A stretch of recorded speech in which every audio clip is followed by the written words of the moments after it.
Welcome to Delightfully Dysfunctional, a podcast about navigating the emotions of the human condition and the challenges that come with it. I'm Kaylani Persian Mason, a psychotherapist and life coach with James Timmons, an ever-curious human. This is not a replacement for mental health therapy. Please seek out mental health care if that's what you're needing. This is an opportunity for self-healers to dive deep and understand more about themselves. Welcome back to Delightfully Dysfunctional. I'm Kaylani, and today I am joined by James Jesso. James is the podcast host and YouTube creator of Adventures Through the Mind. Stop. Sorry. Yeah. Are we recording? Yes. Yeah. Okay. You're not recording through Zoom. I am. Oh. Mm-hmm. It didn't notify me that it was It notified you when recording. you were away. Yeah. Doing all this stuff. Okay, good. Yeah, After you good. had just said like, it's a miracle. I got all this set up. I was like, oh no, I didn't get a It's good for you to notification. No, that's Okay. hilarious, actually. We should keep all this in because it's good of you to check. I need that. Excellent. Oh, yeah. Okay. Yay. We can continue. We've got our checks. We're good. Yeah. Wonderful. And I'm joined with James Jesso. He is the podcast host and creator of Adventures Through the Mind. And he has written several books, 2 books. He is the author of Decomposing the Shadow and the True Light of Darkness, and he is working on his 3rd book. The title is To Be Determined, so we anxiously await. Thank you so much for joining us today, James. Thank you for having me. Yeah. I'd love to learn more about you and your journey. And like, how long ago did Adventures Through the Mind begin? How did the idea for it sprout? And as we were speaking right before we began the interview, you were also saying like you're a one-man show, so there's a lot of roles that you're juggling.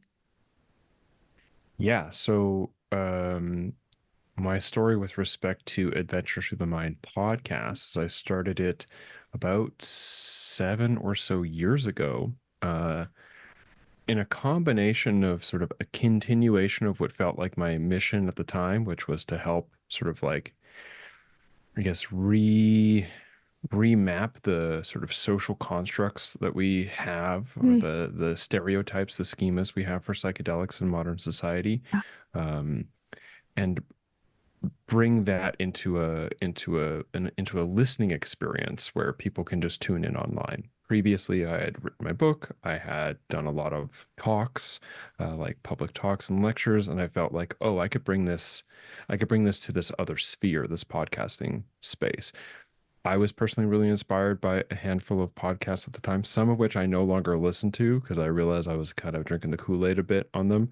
But nonetheless, the premise of what they were doing still was something that inspired me.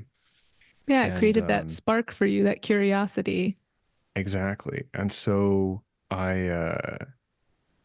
that was the maybe non-selfish aspect of it. The selfish aspect of it was, oh, I could create a context where I have a reason to talk to people whose work I'm really inspired by, or are like, really front of the line in the movement of, psychedelics in general, who I, for no other reason, would have no other reason to talk to. They would have no other reason to give me the time of day. But now that I run a podcast, haha, I can talk with these people. I love Now, that sneaky angle. Yeah. right? Has it worked well for you?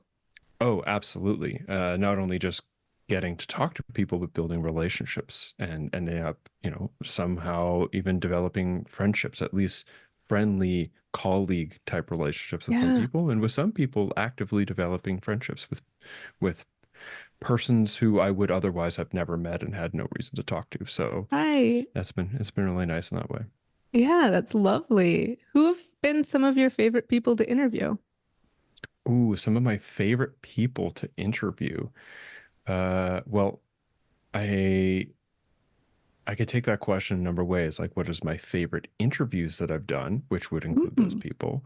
And then there are my favorite people to interview because the interviewing process was enjoyable. really fun, Right. or my Oh, favorite good. people to interview because their work was the most engaging for me. Uh, Ooh. Okay. so, Okay. Okay. so I'm I'll gonna actually, say I'll give the you, Go I ahead. Do you I already can have an answer all inkling? three, All but three three? of them. Yeah. Oh, you're prepared. I'm ready. I'm ready then. Well, I like that prepared, I'm we, not sure ready anyways.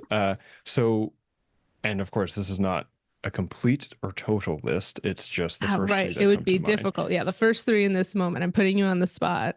Got it. So my favorite interview in the sense of the one that I felt like had the best arc Mm. was with Christopher Beisch, who wrote a book called LSD in the Mind of the Universe. The initial title was Diamonds from Heaven.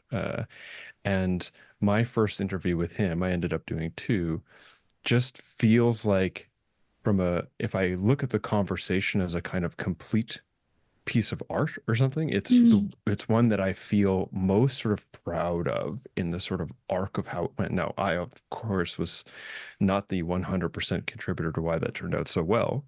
It was an interview Well, but after there was all. a chemistry maybe that really Yeah. created a lovely story and was engaging, is what I'm hearing.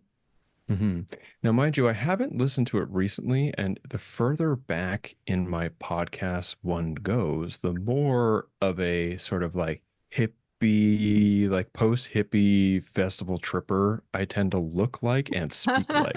So it's So you can possible see that the there's a little, evolution. yeah, there's a little cringe-worthiness possibly on my aesthetic in that interview, but we'll just leave that aside. Same when I Uh, look back at mine. I'm like, well, hope I'm showing my humanness, right? Fully.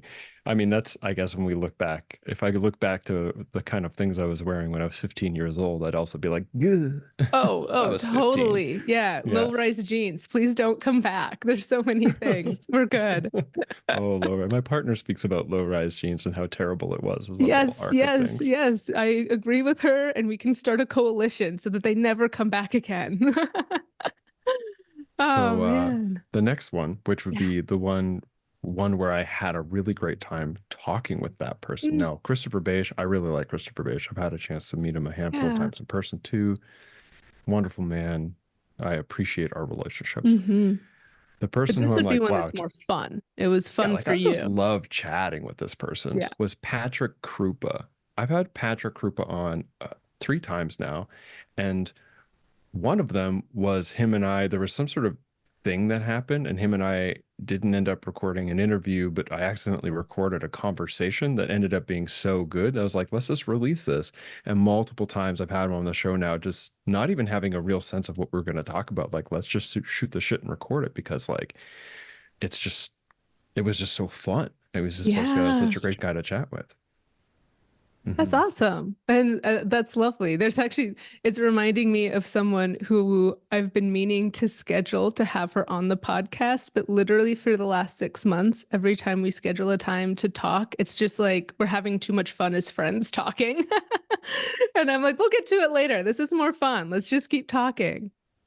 Hmm. So those Well, so then connections are so awesome. oh, and they feel good. And it's also someone, again, I wouldn't have met otherwise. And then I developed this friendship through through the platform of the Right. podcast becomes not only this sort of thing that I'm putting out into the world, but also like feeds and nourishes me in a Yeah. way, There's a reciprocity for the energy that you put into it. Mm-hmm. So the Yeah. last one, and it's kind of a tie, but I'll just go with this person only, is my interviews with Darshan Narvaez. Darshan Narvaez is a professor emeritus at a university I don't remember, and her work sort of focuses on. I think her first book is called The Neurobiological Development of Human Morality, and it's exploring how our history as a species, as a social species, if we go back far enough, particularly the history of small band hunter-gatherer groups and their child rearing practices, she proposes that the that the context that humans were born into at that time was what humans had evolved to offer their young such that their young were able to develop into people, adults who can flourish in their humanity with Mm. themselves and with others. Hmm. That humans are born into a nest. It's just not the kind of nest that we think of when we think nest. We think, birds and Right. twigs, etc. But the human nest, which she called the evolved nest, has all these components that when they're all there and provided for, this is the recipe for human flourishing. And it's like Right. evolutionarily encoded in us to need this. But So when like those community, is that what she's meaning? community Yeah. is part of it, there's like Mhm. there's 9 components. One is like Okay. on-demand breastfeeding, one is like positive moving, no negative touch. Another one is multiple allo mothers, uh, like playtime with other Yeah. children, unstructured playtime with other children of different age groups, ritual healing practices, connection with nature. There's 9. I've obviously Oh, missed a I'm so couple. fascinated. I'm also a toddler parent, so I'm like, yeah, yeah. Awesome. So when those things aren't provided, it compromises a person's ability to Mhm. flourish, and then also compromises our larger cultural community Right. because it changes how we interact with each other and the things we prioritize as expressions of ourselves as people. So that those 2 interviews I did with her were great. The first one is definitely in that era where I looked like a big bearded po- post hippie festival tripper. But yes, those are my 3. Yeah. Yeah, wonderful. Thank you so much for sharing and giving a distinction because I can understand. That was like a loaded question. We had to unpack it a little bit. Just reflecting on your own journey to exploring psychedelics, where does that begin for you? I mean, you're mentioning festivals, and psychedelics are big at festivals. Yeah, where did your curiosity begin? My curiosity began when I was who, a youngster in my mind now, at like turning 39 pretty soon, is like anyone 10 years younger than me, and an old timer is anyone 10 years older than me. So Yeah, as and we're a in the as a same age bracket. Yeah. so like a real youngster, like I think 13 or 14, I started for better or worse consuming cannabis, and then eventually into things like mushrooms, and I just thought they were all very interesting. Um, my most intense exploration started in my early 20s, when I was living in Australia. I lived for a year in Melbourne, Australia, and that was where my most intense explorations, bordering on the edge of like destructive, like self-destructive, Mm, excuse me. So that time in my life, a lot of sort of things came together. The sort of fallout of that like kind of year of destructive substance use, yeah. which had a lot of fun in there too. Like I was having a good time most of the time. It's just the good times got less and less as it went Right. along. Right. Uh, and I thought that I had to take more drugs to get the good times back. Turns out that's not always the Yeah, case. kids. That's Right? that's what you're hearing. Check in with someone. Yeah, check in with someone who is not in your group of drug taking friends. Yeah, there we go. Uh, Good caveat. Yeah. so I out of that I like came back from Melbourne. I had lived was back in my parents' house after living away for a long time. There's just like Mhm. a lot of factors, and I ended up feeling very low and depressed in my life. And at this point, I was very aware of the damaging effect that the substance usage Mhm. had on me, and I was trying to like fix that, heal Right. that. And that's when I started working with psilocybin mushrooms or magic mushrooms, or well, I mean, psilocybin containing mushrooms, predominantly the Psilocybe cubensis species of some mix of varieties that were available to me at the time, totally unknown to me because it was not in the market that it is now, where you could Right. really fine Fine tune tune. right. Hmm. Um, which seems paradoxical. Like, oh, I'm trying to like help recover from all this substance use by taking more substances. But I was inspired by sort of the giants of psychedelic work that had come before me, people like Tim Leary, Kat Harrison, Terrence McKenna, these types of people, to be like, oh, there's something that maybe there could be some Yeah. healing here for me. So you'd started your own Right. journey of like researching and understanding some of the yeah, the the backbone of what we continue to learn in robust studies around psychedelic use. So there was this knowing, as well as like the recreational, like it's totally fun, but you're stepping into what does therapeutic use really look like with these medicines? That's mostly correct, except that the fun is not as prominent with the therapeutic use, and Right. also there wasn't a lot of, like you mentioned, the backbone of like what we Mm, know of their sort of therapeutic use. Well, that wasn't there in 2010. mhm, Like it was kind of there, but mhm, it wasn't really there. Like I wasn't going based off the research. Now mhm. I've been always a kind of like precocious individual. So I had already done a lot of like reading and exploration of ideas around psychedelics and reality and consciousness. And then I started using these things to be like, okay, so now I'm going to build a relationship where it's like, like show me the hurting, help me heal it.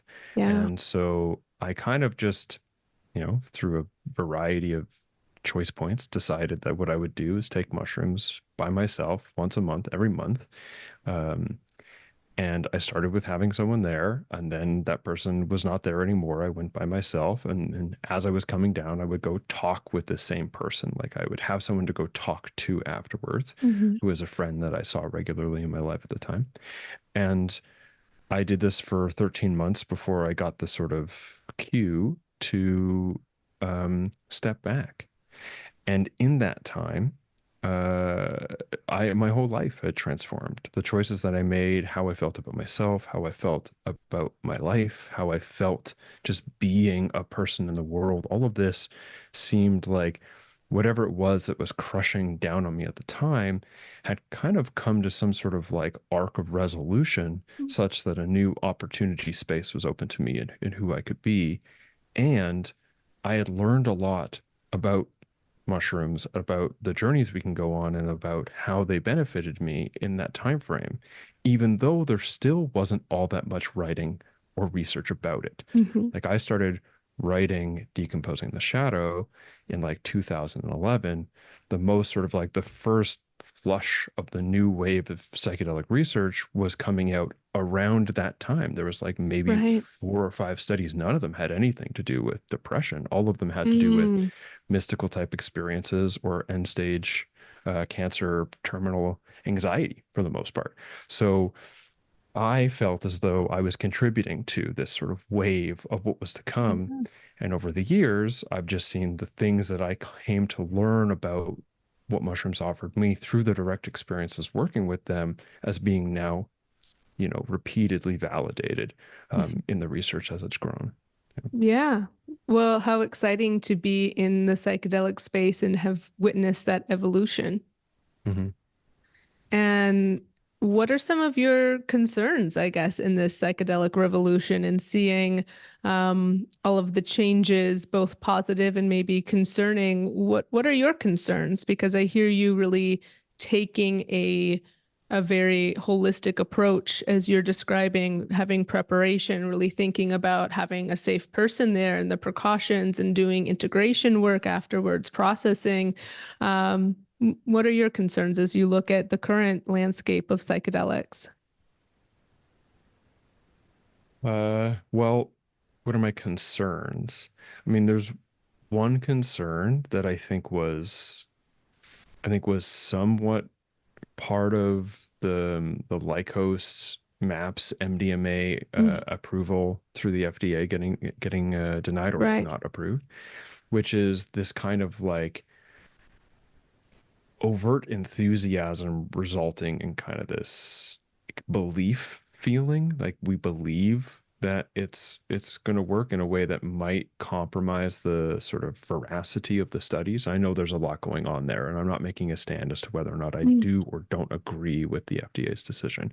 What I'm saying is that that's there, and that needs to be mitigated. And I think it is being mitigated as best we can, but it's hard to see ourselves when we're really, especially like the larger sort of the larger push for medicalization there's one side of that which is like we really want this medicine available to people who need it, and another side of that is we really want to find a way to profit off of this. These aren't the same people necessarily. Right. Sometimes there's overlap, but it's in that same sort of move, because the reality is like taking a drug that has no copyright on it whatsoever. It's like an open access molecule. Nobody owns psilocybin. Um, like it costs a lot of money. Where's that money going to come from? Right. And then how are the people who are putting the money in to do that, if it's not donation, right, which a lot of it is, how are they going to recoup those investments? So Mm. all of this gets a bit complicated, and then that can sort of maybe compromise the Mhm. veracity of the studies or just how we're moving forward with it. Um, and that to me isn't the biggest area of concern. To me, like that's going to sort itself out. I think the larger area of concern, well, there's twofold. Like one of which is, as this process moves along, are those sort of profit motivated, or sort of like extrinsically motivated persons in the sort of industrializing of psychedelic medicine and even just access to psychedelics, are they, and even those of us who think that we're doing good for the psychedelics and for the patients and for the medicines, are we going to kind of create this weird thing where the narratives we create, the mainstreaming that we do, instead of helping to transform the mainstream, transform people's lives in a positive way, are we going to create a scenario where we kind of shave the edges off these psychedelics as best as possible so that we can fit them right into the machine that's already going? Mm. And they Mhm. just become another sort of like pharmaceutical, Right. treatment, another pharmaco Right. The treatment integrity of the for. medicine will be degraded if it's worked through the commercialization of these sacred medicines. Yeah. To a certain degree. There's always going to be underground, and how that has its own complexities and concerns, but Mhm. also we talk too much about the concerns. We kind of like forget that there's like, if it wasn't for, thousands, hundreds of thousands, millions of people having absolutely positive experiences of Right. underground psychedelic use and Right. ceremony, we wouldn't be where we are. It's not I like it's all appreciate that bad, balance. right? Right. I very much Yeah. appreciate that balance. Yeah.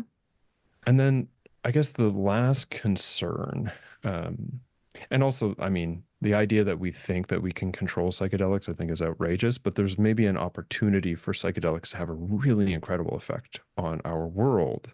And I don't know if that's going to happen if the way that it gets institutionalized sort of does its best to like manage that so that Yeah. it's sort of like contained, Yeah. manage the side effects of psychedelics in society, Right. and the same way that they're trying to manage the side effects of like discomfort or Yeah. overwhelming Like being experience or human. something, right? So, Yeah. and the last one is the financial and social capital that is available through the promotion of oneself as an influencer in psychedelics meeting wellness. Mm. I mean, the reality is that there are a lot of people who are either actively, consciously lying and manipulating others for their personal Mhm. gain, using our desire to not feel sick and downtrodden by a, pardon me, but fucked up society. Mm. They're using that, and the wellness space is really polluted with that kind of behavior. And then others who don't realize that they're doing it because they just, the logical fallacies that just like abound in their minds make it so that this all feels right and good. Plus, we've got the whole mix of just how social media affects us as people. And then we've got this coming into the psychedelic scene, and we get people wanting to become shamans or becoming microdosing influencers that make all sorts of claims that aren't actually Mhm. based in any reality at all, other than a personal subjective one. And maybe we have just like accidental encouragement for doing things that end up hurting people. Now, this is going to happen Right. anywhere. I know Right. lots of people have contacted. Exactly. Exactly. It will happen everywhere, but I think especially with this type of work and when you're engaging with healing of the psyche and the unconscious and using plant medicines and just psychedelics in general, the integrity of the people who are stepping into that space, we hope, is quite high. And yet we're human, and there's these areas that you're describing that are of concern, and Mhm. and that balance. And so that's where I think you've really stepped in, and it seems at least that part of your goal is to lend some light into your own personal experience to help others, and really exploring what the ethics of continued psychedelic education and use and healing might look like. And I'm curious, touching back into your own healing and your own journey with psychedelics, especially it seems psilocybin being your favorite one. The one that I feel closest to. Yeah. Yeah, yeah. I wonder if you could give an example of a way that there was a journey that you just were able to integrate into your life afterwards, the continuation of the magic, so to speak, and what that looked like for people, because I think it's an opportunity. Psychedelics open a door, but it is your free will of whether you walk through that door or not. Hmm. Well, first, let me finish what I was saying previously in that, you know, I recognize that all of this is happening, even just if there were no social media influencers. We've got mainstream media that says things that leads people to think that, oh, I just need to take mushrooms and it'll fix my depression. And then they Mm. end up emailing me being like, hey, it's worse now. It didn't work. How come? Like Right. these kinds of things. And I wouldn't say I've stepped in, like I stepped in a really long time ago, and this whole like social media influencer, cannabis entrepreneur shifting their goals into psychedelic medicines in the midst of venture capitalism and all the rest, like that Mm. has just kind of like washed up around me. And I'm like, oh my God, where am I right now? Do I even want to be here anymore? But Mm. if I leave, then it's just these people. I'm just like embracing my Terrence McKenna there for a second. I mean, not to be too judgmental. I mean, like, it's obviously there because I feel sometimes it's polluting something I deeply care about, and I have to check Right. myself in that way. But also it's like, okay, just stay with it. Like this is what you Hmm. chose to do. Stay with it. At some point, maybe it's not what you choose to do, Yeah. but who knows? Yeah.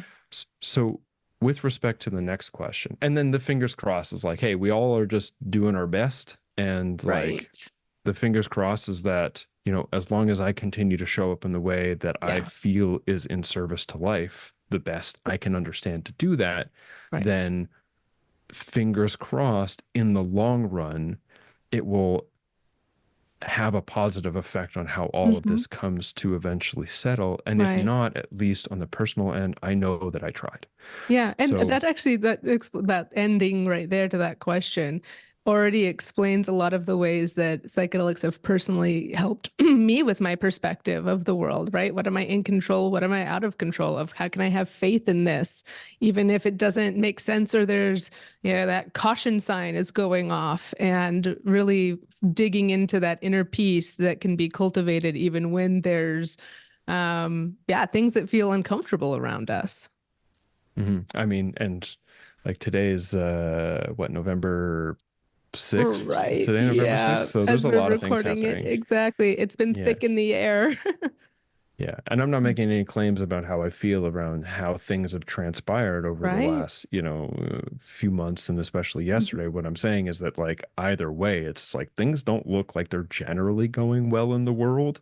And like, regardless of the outcome of yesterday, it really doesn't feel like any of it is going particularly well, or that if the outcome was one way or the other, it was going to make it any better, really. I think it So, was going to be challenging next few years, no matter what. And yeah. yeah. Yeah. So that said, let's come back to your other Hmm. question, like how they've personally, like an example of how they've Yeah. personally supported me. I mean, one which echoes what you said is like there are things that are just completely out of my control, Mm. right? And the inclination when, all right, so according to Stephen Porges, who has this theory called the polyvagal theory, that Hmm. the vagus system has um, three sort of tiers or maybe circuits that are like Yeah, different phylogenetically organized, which nervous means that they're system like, states. yeah, that they are stacked on top of each other. He sort of like says that the idea of paired antagonism, which is like parasympathetic and sympathetic, sort of like, battling for supremacy and in who's activated, or like is more like, hey, there are these three circuits they've built on top of each other evolutionarily. And the first one is the ventral vagal circuit. This is the Mhm. one where we try to regulate and address what's happening through face to face, through communication, through talking, through what's it called, through the social engagement system. Yeah, If that connection, relationship. right, and if that fails, we go sympathetic, fight, flight, freeze, fawn. Okay. Hmm. If that works, if we can't get out of the situation, the inclination, this is the really old stuff, is to go into the death feigning state.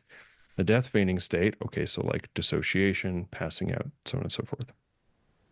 So the inclination sometimes when we're faced with things that we absolutely cannot control is to try to get away from them in some way, try to fight against them, right? Sometimes ineffectively, especially if we can't control it, we fight against it and fight against it. We don't realize we're actually hurting ourselves. We try to get away from it, right? Okay, so then we just turn on social media or we turn on Avoid, the next Netflix show or, dissociate, right? right? So amnesia or anesthesia. Mhm. Or I won't talk about freeze or fawn, but like if we can't even handle that, if we can't get away from it, then there's the inclination to just like shut down and let like life crush you. Feels like life is crushing Mhm. because things are so bad. One of the things that I've learned with psychedelics is just the capacity to recognize there's a way in which I can show up to the experience of feeling like things are completely out of my control Mm. that keeps me from falling into any one of these things. Mm. This is not to say that I stay positive, like happy, thumbs up, or that I'm like, we got it, like to not sort of like be, dissociated and to not try to Right. go into amnesia or anesthesia isn't to mean that I feel good.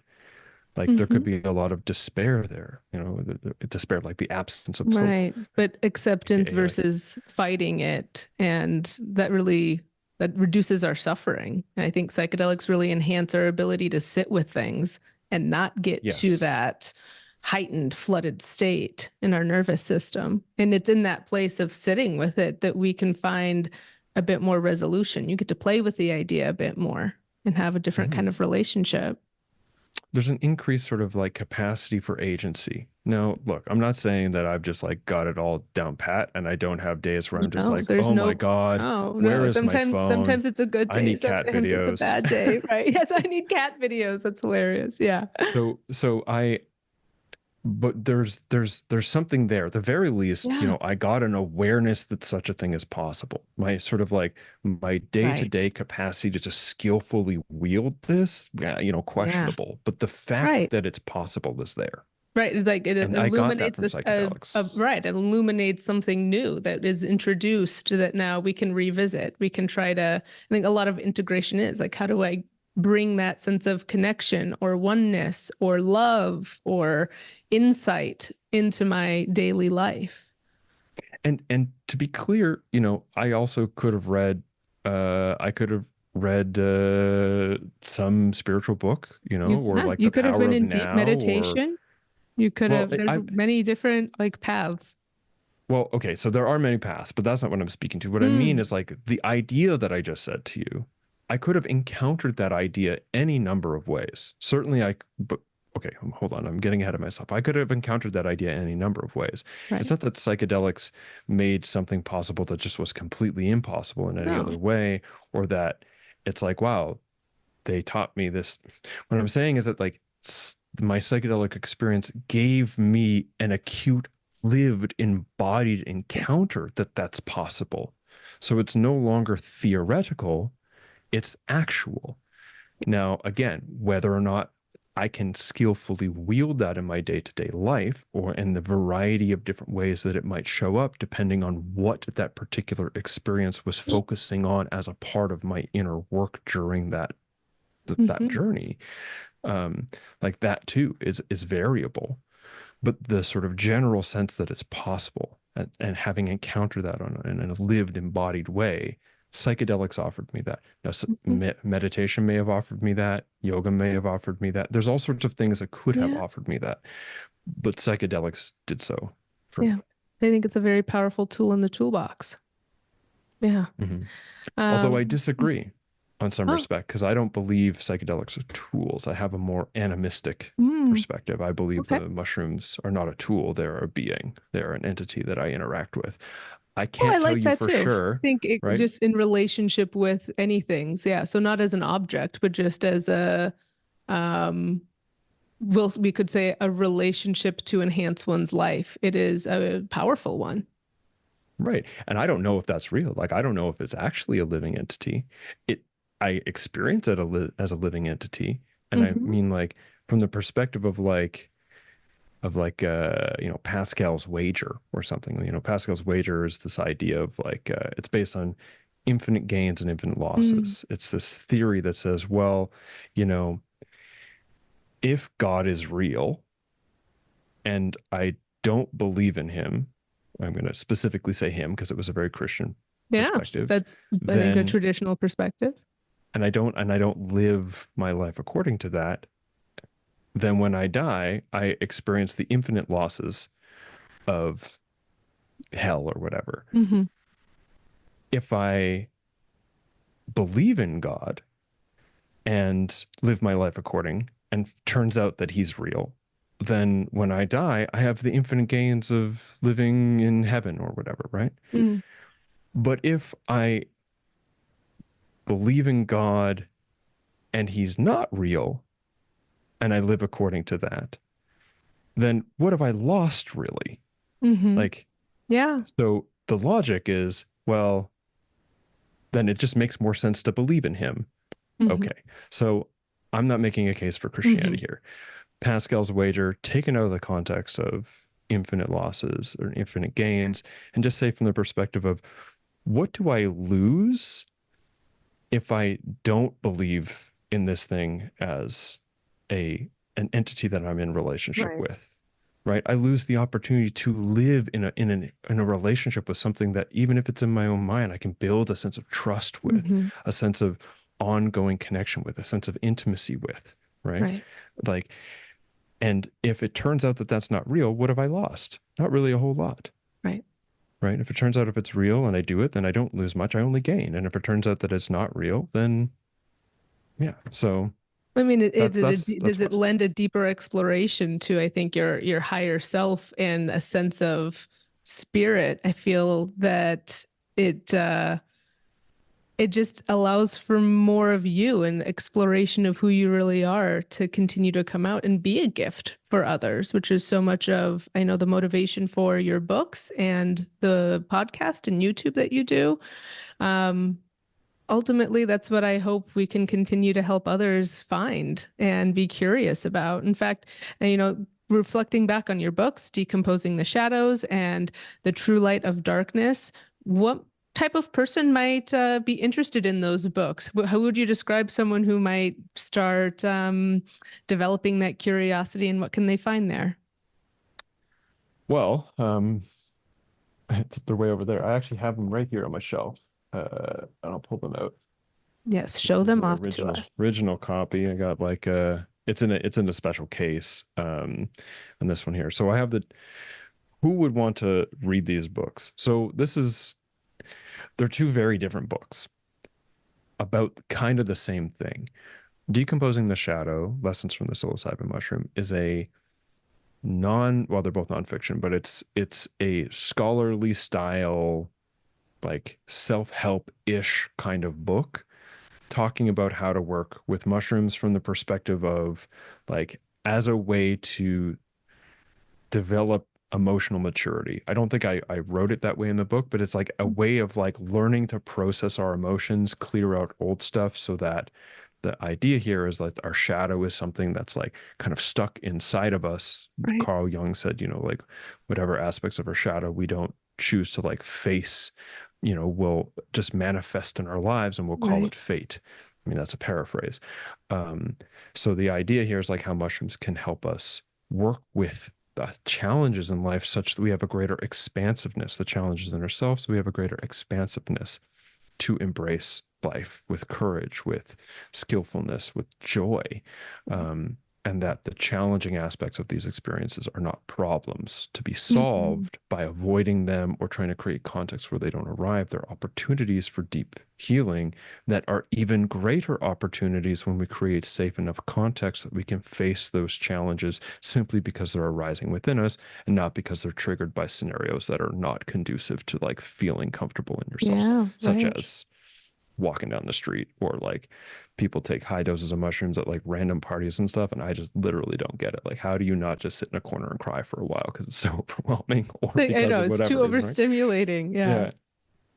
Yeah. um so this would be more for people who want that kind of like, it's way up Yeah. here, it's like Mm-hmm. intellectual. Okay? Mm-hmm. True Light of Darkness is the same principles that I'm sharing, but instead of it being through the vehicle of a thesis, like an essay style kind of Right. writing, it's through the vehicle of storytelling. So I tell you in the book 3 stories of my own experiences of encountering challenges, and then what what they showed me about myself, and then how I made sense of them simply by the act of Yeah. telling you, and then also their fallout, where each progressive story is like more dark and deals with a more vulnerable aspect of myself. Mm. Um, and so that would be more inclined to people who don't find themselves excited reading academic style writing. And that's fair. I personally am at a point where I'm often feeling quite bored with academic style writing, even though it's the kind of writing that I often do. It's like I find myself really, really moved by stories. Mm. And so this is Yeah, why it I hits wrote both of different. them in a So way. it's lovely Yeah. that you have had opportunities to create both and provide both perspectives. So I think that'll be really helpful to our listeners as they are continuing to be curious about how psychedelics, and psilocybin being one that is of high curiosity, just how that can be of help to them in this Mhm. being human business. Mhm. Yeah. And cautiously helpful, because the thing is that these things are like fire. Hmm. It's like great. You Yeah. can really Proceed do a with lot with reverence. fire, right? Yeah. But you could also just like completely burn down your whole life if you're not careful. So be careful. Please be careful. Yeah. Please be careful. Don't be Yes. too fearful, just enough fear to be careful. Yes, right, right. Well, thank you so much. We learned so much today. You're a wealth of information, James, and we got to weave in and out of so many topics. Is there anything else that you want to share with our listeners that's on your mind before we end this lovely discussion? It was just so enriching. Thank you so much. Something that's just on my, like anything. Yeah, sure. Yeah, let's do Okay. All it. right. We're Let's go. opening Let's it go. up. Let's go full nerd, full millennial nerd, and I'll show you the 2 sides of myself, right? You've gotten Oh, the I'm side of me ready. that's like, this is not, it's not a character. It's an expression of myself, the person that Oh, you I talked to understand. I today. have my therapist side. I have my goofy side. They're all important. They're all valid. So the other side of me is like loving certain forms of media, and I will go all, I like love immersing myself in larger worlds of media, like Star Trek, absolute Trekkie. I don't know if you can see it on my shelf, but I literally have like 25 Star Trek books on my shelf, I which can't are see it just from here, but that's a awesome. portion of the ones that I've read. Another one is Buffy the Vampire Slayer. If you Uh-huh. remember Buffy, as much Yeah. as, okay, we've all learned that Joss Whedon was maybe not the greatest, most upstanding character, okay, at least according to the allegations, but the storyline, fantastic. And over the last couple of years, um, Eliza Dushku, I believe that's how you pronounce her name, Hmm. she played Faith, the sort of like rough and tumble, like rebel slayer that came around that was like Mm-hmm. ended up being a sort of heel in the story, like an antagonist in the story.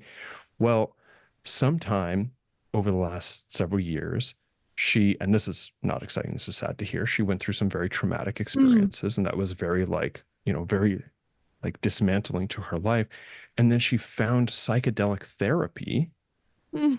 as the thing that helped her get her life back, which led her to becoming a therapist and is now an avid like spokesperson for psychedelic therapy, and So was cool. actually one of the main spokespeople to try to motivate people in, and I always pronounce this wrong, I think, Massachusetts in the Massachusetts, United yeah. States. There you go, in the The United tricky one. States.